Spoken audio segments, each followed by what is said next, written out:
दूसरा तीमुथियुस उसका 1 अध्याय उसके 7 पद। देखिए बाइबल कहता है यहां पे, क्योंकि परमेश्वर ने हमें भय की नहीं पर सामर्थ और प्रेम और संयम की आत्मा दी है।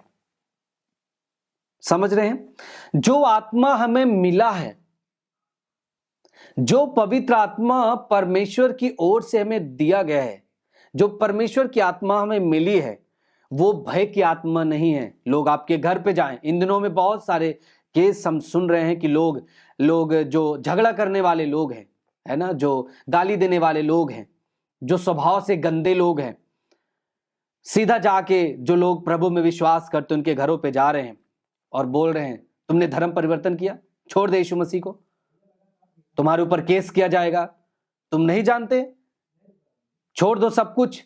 बहुत सारी चीजों को मैं सुन रहा हूं इन दिनों में।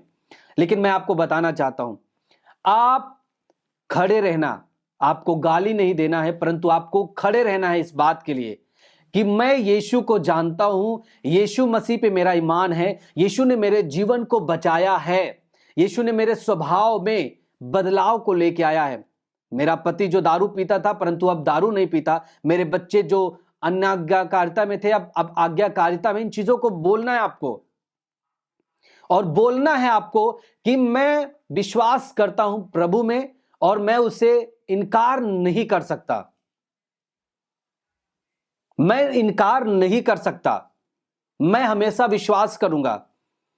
मैं एक वीडियो को देख रहा था, वो शायद एमपी का है, कुछ लोग गए और मैं नहीं जानता कि पुलिस प्रशासन भी इस तरीके से, लोग, मैं देख रहा हूं उस वीडियो में कि एक व्यक्ति को वो खड़े होकर पुलिस के साथ आया है और ऐसे गरीब लोगों को जो बेचारे जिनके पास कुछ नहीं है, और लोग, बहुत सारे लोग इन अफवाहों को उड़ाते हैं कि जो लोग यीशु मसीह में जाते हैं उनको पैसा दिया जाता है।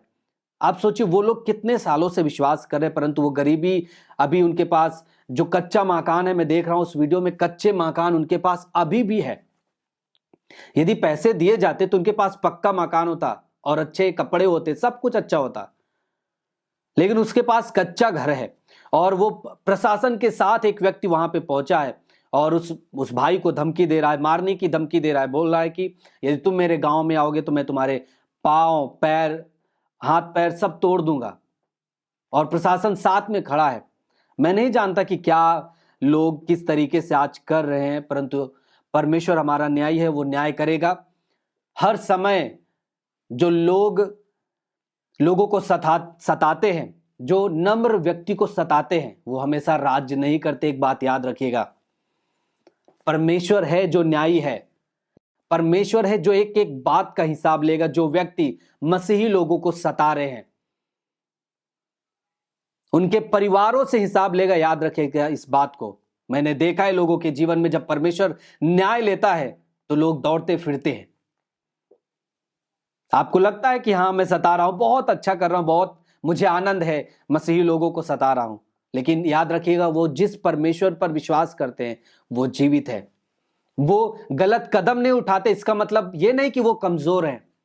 आप गाली देते हैं, वो गाली नहीं देते, ये नहीं कि वो कमजोर हैं।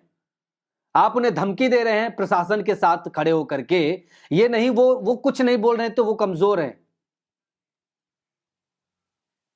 परंतु वो सत्य पर खड़े हैं।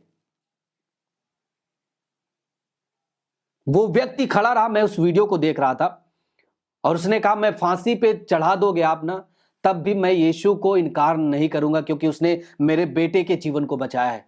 वो बता रहा था कि उसका एक बेटा था, बीमारी में ऐसी तकलीफ में आके वो मर गया, और दूसरा जब उसका बच्चा उत्पन्न हुआ वैसे उसकी भी हालत थी, परंतु एक परमेश्वर के दास की प्रार्थना के द्वारा उसका बच्चा बचाया गया, उसकी फैमिली बची। लोगों का भला हो रहा है, इसमें लोगों को क्या प्रॉब्लम है हमको समझ में नहीं आता।